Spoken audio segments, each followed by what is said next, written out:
You know, ladies and gentlemen, one of the oldest wars that's been happening for I don't even know how long now has to be the console wars, right? You guys already know that PlayStation versus Xbox versus Nintendo, even Sega was in there at some point. You guys know that the console wars was a thing, and I think that we are now seeing the final strides of the console wars. And I think what's happening is that a lot of gamers are starting to open up, and unfortunately for these companies, realize that they're just being flat out fucked with, right? We have an article here from Games Radar, and it has a headline that's very interesting to me because I see a lot of people doing this. I see a lot of people talking like this on Twitter. It says, I was a PlayStation fanboy, but Sony has lost me to PC for this generation.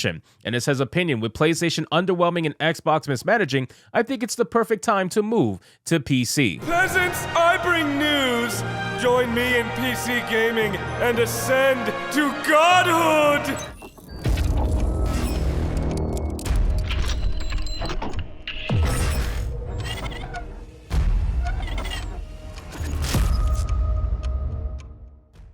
Now, again, ladies and gentlemen, just like I said in my last video, I want to make it very clear. I don't personally care where you play a game on, okay? If you're a gamer, if you want to enjoy gaming, whatever platform is available to you that you can reasonably afford to enjoy the hobby, go do it. That's it. If it's console, go do it. If it's PC, go do it. If it's mobile, go do it. You know what I'm saying? Like, just go do it, right? Just go enjoy gaming and be a gamer, right? Just have fun with it. But the problem is that there are certain people out there that took this shit as their own identity. It took it as, oh my God, I was born a PlayStation guy. You know what I mean? Like, they just take it to the next level. Nintendo too, everybody does it. Nintendo, Xbox, we all do it. PC as well, right? But with PC, the thing about PC is that it is not necessarily generational to the extent of consoles where there's a new release and whatnot, right? Obviously, there are part upgrades and things like that, but overall, PC platform has been what it's always been. I have a Steam account that is 20 years old. It has games on it that are 20 plus years old. You know what I mean? Like, it just depends on what kind of games came out. But Steam as a whole has created this experience on PC that is now allowing people who are console fanboys to come over to PC a lot easier. They're going to be able to integrate a lot easier. They're going to have social aspects in Steam that are very similar to the social aspects found on console. And people are realizing, oh, it's actually not that difficult to become a PC player. So let's get into this article, guys, from Games Radar. But of course, before we do, if you are new here, just consider hitting that subscribe button. I would greatly appreciate it, and like the video to push us out into that YouTube algorithm. Now, a lot of people are talking about this, especially recently, quite simply because the state of play from Sony was garbage. I mean, it was absolutely garbage, and it's not anything different from what we are used to, because honestly, the last couple of state of plays have been hot ass. I don't know of anybody that's been excited for pretty much any of them. You know, they had maybe one release that people were talking about, but overall, nobody was talking about much of what happened at state of play. And in this scenario, everybody's just roasting everything about the state of play. So it's really bad to see what's happening with Sony and PlayStation. And I think what we're witnessing is that Sony knows that Xbox is bowing out of the console race. And because Xbox is bowing out of the console race, Sony is going to be in the position where most of these companies are in a position when they have a monopoly, they don't have anybody to compete with. Thus, they are not going to innovate as much. They are going to stagnate. They're going to slow down. Their innovation is going to heavily slow down because they're not going to have anybody who's trying to come for their neck, essentially. And that's why, unfortunately for this, we need competition. Competition breeds innovation. And without that competition, you're going to stagnate heavily.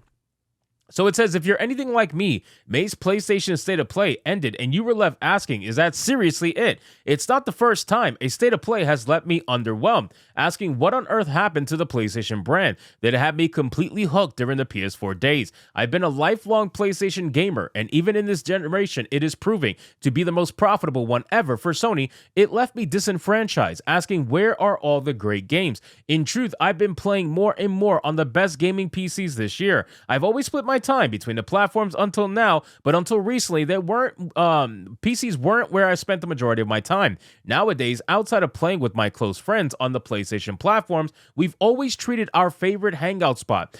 I've been doing more of my personal gaming on a computer, and I'm beginning to feel a wind of change come over me. Now, again, ladies and gentlemen, this is proof that unfortunately for these consoles, they are starting to lose the entire reason and the player base that stuck with them from the beginning. questioning, right? Their entire existence is now coming into question when they just don't have the things that brought people there to the first place. Everybody would buy a PS5 or an Xbox. Why? Because of the exclusivity games, right? Who was going to buy an Xbox? Most likely it was going to be a Halo fan, right? Who was going to buy a PlayStation? It's most likely going to be a Final Fantasy fan. Do you get what I'm saying? Like, there was an exclusivity that would bring people into these games and into these consoles and create what would eventually be the fanboy for XYZ console. Now you don't have that anymore. Exclusivity is starting to go out the window, and now crossplay is starting to take over, which, I mean, honestly, for gamers, that is better, right? Crossplay is better overall for gamers. Exclusivity is inherently anti-consumer,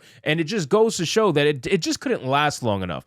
Then it says that we've heard some interesting headlines coming out of the console space this year, and we're halfway through the generation already. The PS5 Pro might use upscaling tech on par with the best graphics cards, and exclusive games are a thing of the past. It all makes me a bit tired, and there are barely any games coming solely to PS5 that I'm especially excited over. As I look at the current PC scene, I see an easy solution to a lot of my problems, and that's just the fucking facts, man. PC gaming will provide you solutions to most of your gaming woes. It says, so my dear reader, I'd like to tell you the main benefits I felt from adopting more of the PC setup this year. If you're as jaded as me about the modern era of console gaming, if you've been at all considering the purchase of a gaming PC over the unconfirmed PS5 Pro, strap yourself in and prepare for some optimism. Now, again, ladies and gentlemen, one of the things that they mention is exclusivity is dying out and crossplay is coming in. And this is the biggest aspect, in my opinion, over the shift from people leaving console and going to PC, or just flat out not even caring. That's really what it is too. It's the apathy that's setting in that's really affecting these consoles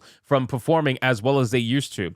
It says a gaming platform is only as good as the experience available on it. That's always been true. But what happens when you remove the exclusive groups of games for each platform? Suddenly the fields open up, and if there's a machine where you can play all the games you like, it becomes a lot more alluring. PlayStation has been opening up the door to PC players as of late, and the recent announcement of God of War Ragnarok is coming to PC shows that that won't stop anytime soon. Meanwhile, Xbox continues to lay off some of its most talented developers while entertaining the idea of putting more first-party offerings on PS5.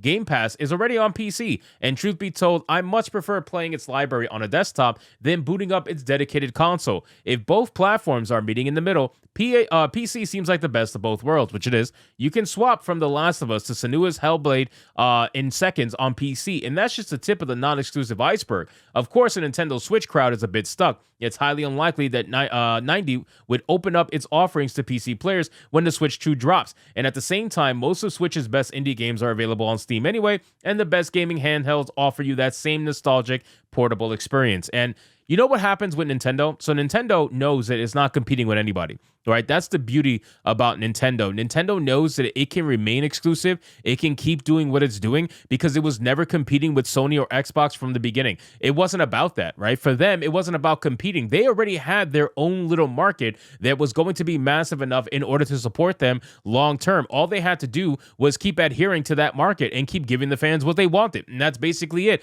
Xbox and PS5 were trying to figure out ways to try to get new customers while losing customers they already had. And Nintendo didn't have that issue. Nintendo has some of the most hardcore fans out there by far. And also, Nintendo has a massive collector market. So with that being said, all of that combined gives Nintendo its own little portion of the market that is more than enough to keep them successful for the rest of their days, as long as they keep doing what the fans are asking for. I think what this proves is that ultimately the console wars are pretty much over. I think they are going to definitely end after this generation. I don't think you were going to see console wars going into PS6 and Xbox, whatever the hell else it's called, Xbox 2, whatever. I just don't think we're going to see that. But time will tell whether or not we actually do. I just think they're actually, it's done. It's over. So anyway, guys, thank you so much for watching this video. I hope you did enjoy it. If you did, consider leaving me a subscribe. I would greatly appreciate it. Don't forget to like the video, comment, let me know what you thought, and I'll see you guys on the next one. Hypnotic out.